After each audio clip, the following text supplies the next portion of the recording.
ये है आप लोगों का क्वेश्चन। क्वेश्चन क्या बोलता है, a solution is prepared by dissolving 15 gram of cane sugar in 60 gram of water. ठीक है, हम लोगों ने कैन शुगर 60 ग्राम लिया, 15 ग्राम ऑफ कैन शुगर लिया और उसको बेटा वाटर के अंदर डिजॉल्व करा। हमें मास परसेंट निकालना है हर एक कंपोनेंट का। ठीक है, हर एक कंपोनेंट का मास परसेंट जो है हमें कैलकुलेट करके देना है। ठीक है, सिंपल है बेटा, देखिए बहुत ध्यान से समझिए।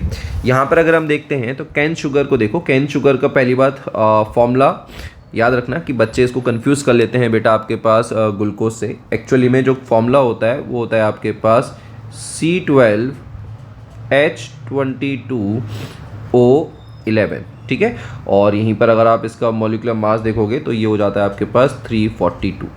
ठीक है, तो ये छोटी सी चीज़ है बट ये थोड़ा सा हार्म कर देती है बच्चों के लिए। बच्चे ग्लूकोज के साथ जो है बेटा इसे कंफ्यूज कर लेते हैं। ठीक है, तो मैं सिंपल एक ही निकाल के दूंगा, हम कैन शुगर का निकालेंगे। ठीक है, तो हम मास परसेंट की बात कर रहे हैं तो आप लोग जानते हो बेटा जो मास परसेंट होता है उसके लिए जो फॉर्मूला होता है वो क्या होता है आपके पास, मास ऑफ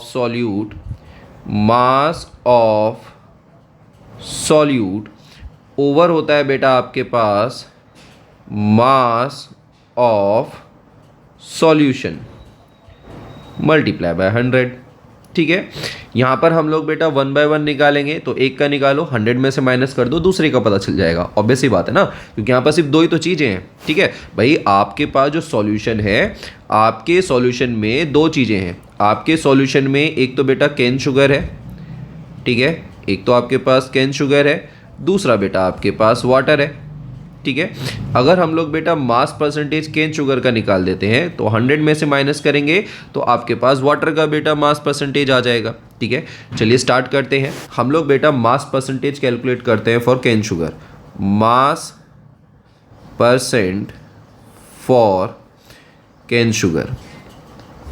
ठीक है, तो सिंपल आपके पास क्या हो जाएगा बेटा, मास ऑफ सॉल्यूट जो कि है बेटा आपके पास कितना 15 अपॉन मास ऑफ सॉल्यूशन कितना है बेटा आपके पास, मास ऑफ सॉल्यूशन बहुत ध्यान समझिए बेटा, मास ऑफ सॉल्यूशन कितना हो जाएगा बेटा 15 प्लस आपके पास 60, 15 प्लस 60, क्योंकि 15 इज आपके पास क्या है कैन शुगर जो कि एक सॉल्यूट है, 60 ग्राम इज वाटर, तो देयरफॉर आपके पास जो टोटल मास हो जाएगा वो हो जाएगा 75 मल्टीप्लाई बाय आपके पास 100। ठीक है, समझ में आ रहा है बेटा कि 15 हम लोगों ने किस हिसाब से करा है और 75 बेटा कैसा आया है। ठीक है, जो कि आपके पास निकल के आएगा 20%।